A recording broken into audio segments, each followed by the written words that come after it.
As-Samhan, nama pondoknya Nyai Samhan, pendirinya warung gawa.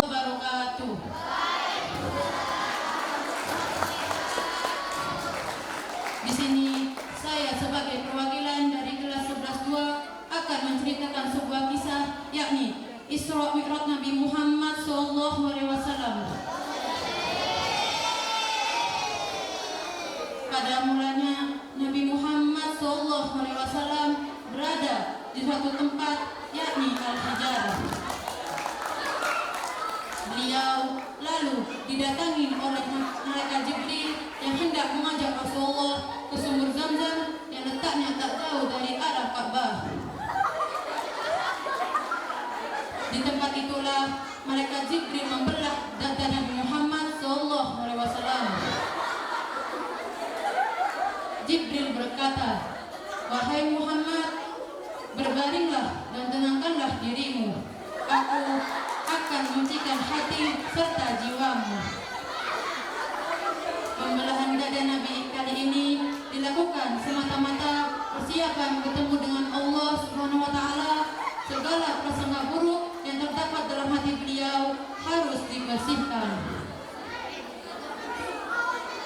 Setelah dirasa selesai, malaikat Jibril mengembalikan keadaan seolah tidak terjadi apa-apa.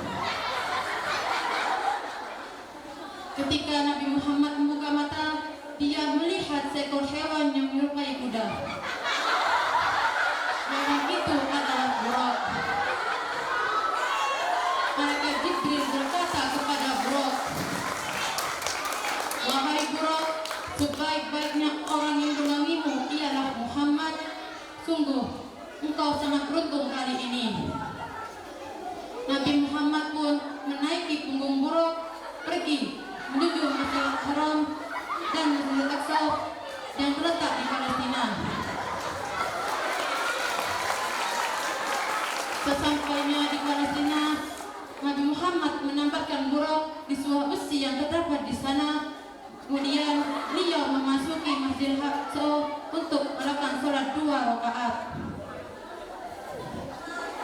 Setelah melakukan sholat, malaikat Jibril datang sembari membawa 2 buah gelas. Gelas yang pertama berisi khamar dan gelas yang kedua berisi susu. Jibril berkata kepada Nabi Muhammad, "Wahai Muhammad, pilihlah salah satu di antara 2 gelas ini." Dan ternyata Nabi Muhammad memilih gelas yang berisi susu. Jibril yang melihatnya pun berseru, "Ya Muhammad, sungguh pilihanmu sesuai dengan fitrah." Setelah itu, malaikat Jibril mengajak Nabi Muhammad untuk naik ke langit ke-7.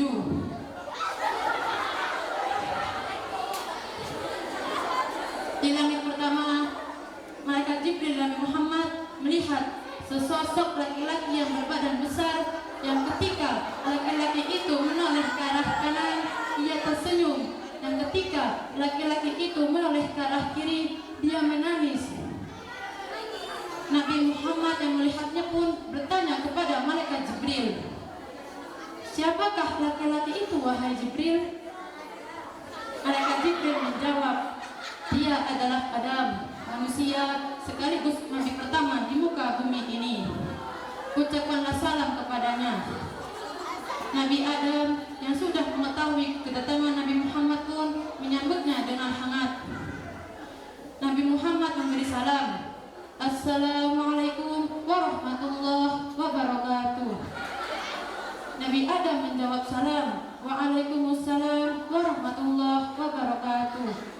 Selamat datang wahai putraku yang soleh."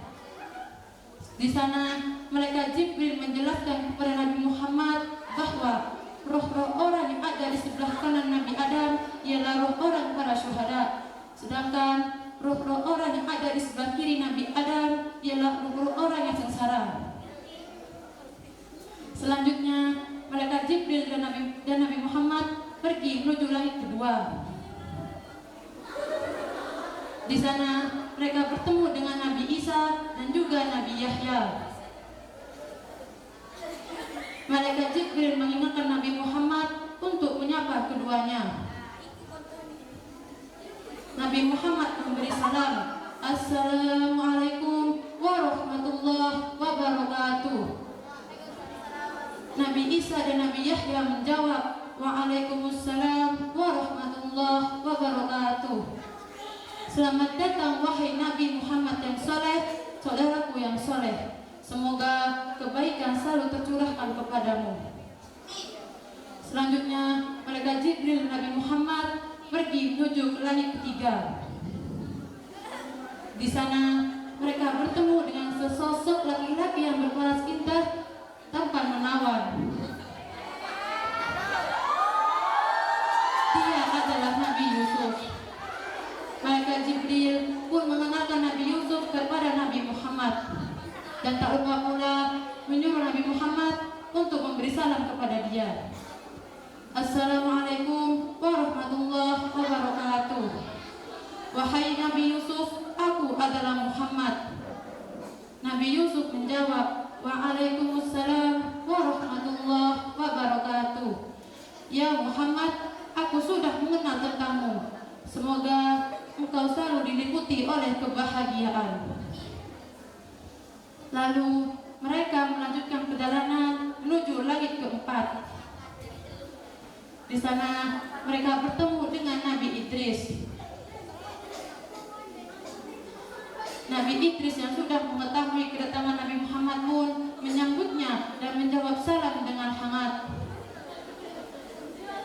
Nabi Muhammad memberi salam, Assalamualaikum warahmatullahi wabarakatuh. Nabi Idris menjawab salam, Waalaikumsalam warahmatullahi wabarakatuh.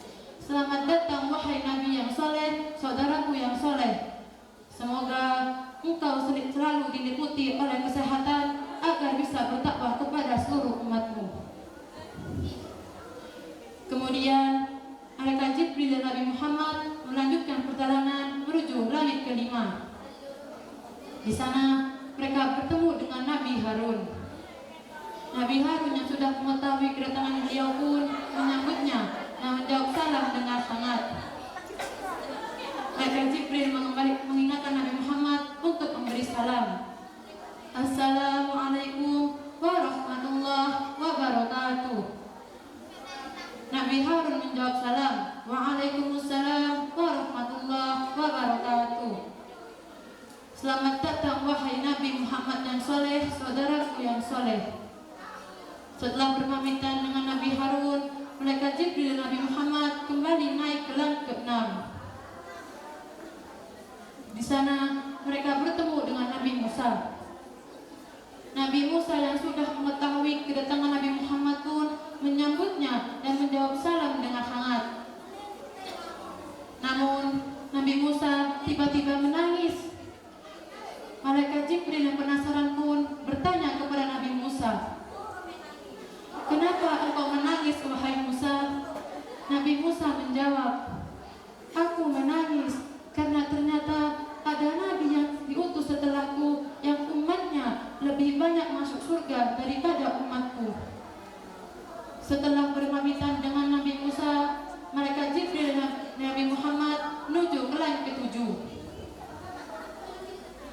Di sana mereka bertemu dengan Nabi Ibrahim.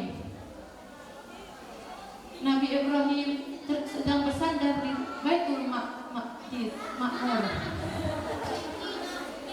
Baitul Ma'mur adalah tempat para wakaf malaikat yang setiap harinya dimasuki oleh 70.000 malaikat yang tak satu pun keluar dari dalam sana. Setelah berpamitan dengan Nabi Ibrahim, Nabi Muhammad ingin naiki ke tingkat selanjutnya.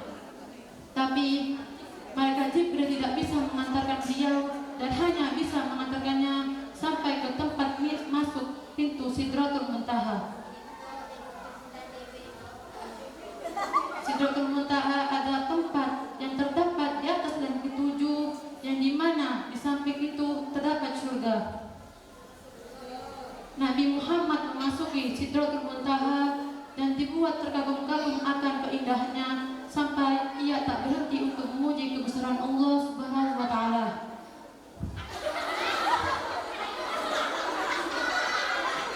ketika di suatu muntaha inilah Allah Subhanahu wa Ta'ala memerintahkan kepada Nabi Muhammad untuk melaksanakan sholat sebanyak 50 kali dalam satu hari satu malam. Kemudian Nabi Muhammad pun turun dan tak sengaja bertemu dengan Nabi Musa. Nabi Musa yang melihatnya pun bertanya kepada Nabi Muhammad, "Wahai Muhammad, apa yang engkau dapatkan dari Tuhanmu?" Nabi Muhammad menjawab, "Aku mendapatkan perintah, yakni di sholat 50 kali dalam waktu satu hari satu malam." Nabi Musa yang mendengarnya pun berkata, "Wahai Muhammad, kembalilah kepada Tuhanmu. Sungguh umatmu itu sangatlah lemah dan tidak akan sanggup untuk mengerjakannya." Nabi Muhammad pun kembali menemui Allah Subhanahu wa Ta'ala untuk meminta pengurangan ibadah sholat. Setelah berkali-kali meminta pengurangan, yang awalnya sholat, yang awalnya 50 waktu dalam sehari semalam menjadi 5 kali waktu dalam satu hari satu malam. Ketika kala itu peristiwa Isra Mi'raj ini sangatlah sulit untuk diterima akal, sehingga ketika Nabi Muhammad menyebarkan luas, banyak orang-orang yang tidak mengerjakan sholat dan juga banyak orang-orang yang tidak percaya akan peristiwa itu. Namun tak sedikit pula orang-orang yang mau mengerjakan sholat dan percaya dengan peristiwa itu, seperti sahabat Abu Bakar As-Siddiq. Terima kasih. Wassalamualaikum warahmatullahi wabarakatuh. Beri tepuk tangan yang meriah.